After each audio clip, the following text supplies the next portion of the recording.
Hello class, I'm your instructor Sandra Stanko, and I wanted to go over a little bit about query letters and formatting manuscripts as you begin your memoirs this week.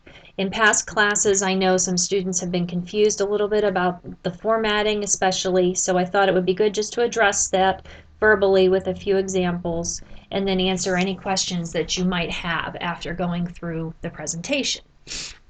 So we'll start with talking about query letters, what they are.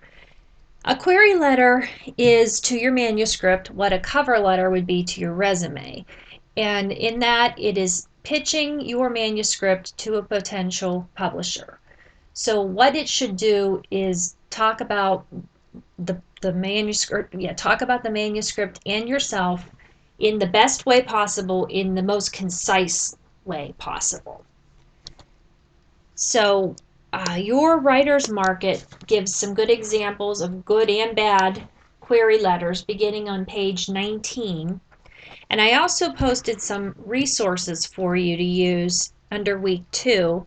And what you see on your screen here is a basic letter with two of these resources combined. I'm going to go through how you might want to format the body of your query letter. Basically, the query letter is like a regular business letter where you have your name, date, your recipient's name, and then you have a salutation here. You always want to try to use a name of an editor rather than dear sir or madam in this spot here. And then you have your closing with your signatures here. So let's focus right now on the body of the query. Usually it's about 3 paragraphs. There's an article posted from Writer's Digest under week 2 called Basics of a Solid 3-Paragraph Query, and it gives this format for the 3 paragraphs. Jacqueline Bodnar, who is also a professional writer, she was one of my former students, she offered this information. She's written a lot of successful query letters, and she offered this complimentary information. So whichever format works best with your subject, you can choose to use. I just wanted to present them both to you. They're both, the links for both are under week 2. So basically in this format, the basics of a solid 3-paragraph query, they're telling you to use the first paragraph as a hook, which is just something catchy. A lot of times it can be a quote from your article itself, just to catch the attention of the editor from the very first sentence. And then it gives a little additional information about your topic. Jacqueline suggests that you go farther and make that so what connection in your first paragraph here, where you're letting the reader know why is your personal story or article relevant to a larger reading audience. So that's what you could do in the first paragraph. In the second paragraph, according to the first style, is where you give your bio and why you're qualified to write this article. And then the third paragraph is a sort of a conclusion or a sign-off paragraph. In Jacqueline's, she goes into a little bit more detail in the second paragraph about what she wants to do, and then includes her bio in the concluding paragraph.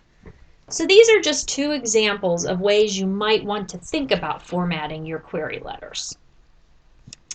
I also wanted to make a note or point out this is a scan I included in week 2. If you're submitting an electronic query, a lot of publications will say submit it electronically. If you have to write a letter, this is the format that you would use to write an email query. Now sometimes different magazines might have submission forms, in which case you would use the format that they're giving you to fill out the different fields. But this would be if you needed to attach a query letter, write it right in the body of the email. You would still put the editor's name, the address of the magazine, even though you're sending it electronically. And then you can see the different ways that they format and use the 3-paragraph. Actually, it's a little bit more. They've spread out the paragraph information, but that kind of reflects what we've been talking about. Here too, they include at the end clips available on, and it's a website. We'll talk more about this when we talk about portfolios and things, but if you have an electronic portfolio or if you have a website, it's always good that you can then include a link to those samples and things that the editor can just go right to that and look. In my own resume, I include hyperlinks, I save my resume as a PDF and include hyperlinks so that the editor or the reviewer can just click on that link and go right to whatever source I'm talking about. And that makes it better because the less work the editor has to do to get the information that he or she needs, the better for you. Okay, so that was an email query. And then this was just a regular mail query. Let's look a little bit at manuscript formatting then. Okay. Okay, here's some more information I had about writing a query letter, and I wanted to leave this up so that you can see the link. This will come up as a PDF, but if you want to go closer yourself and look at this sample, I'll click on it now, but you'll be able to do that if you want to type that in. Here's just another example of how to format and write a query letter. And as you can see, this one is in the 3-paragraph format. So there's just another sample that you might want to take a look at. Okay, let's move on to some manuscripts.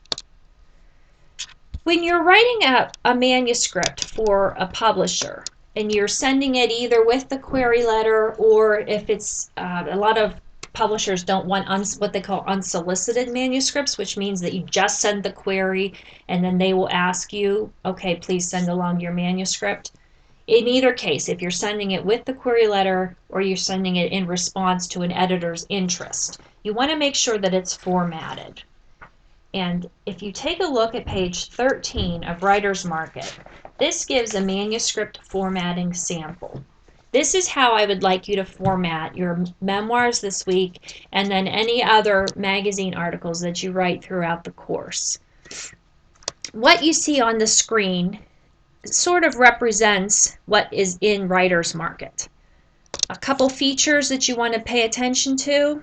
You put your name, your contact information up here in the upper left-hand corner, and then up here the number of words in your article. And oftentimes the rights that you're offering with that manuscript. We'll talk about rights and copyright law and related information later in the course, but oftentimes the rights that you're selling is included there. Then you have the title of your memoir or whatever your article is, and then your name.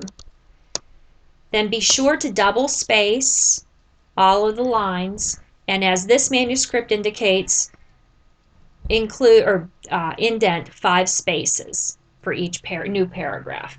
In the sample on page 13, that is not a to scale double-spaced manuscript, which has confused students in the past. So I'm just telling you, know that they mean 2 spaces. And they even say that in there, but for space considerations, they don't double-space their sample, which is confusing, I know. But on subsequent pages then, let's see if this one does it.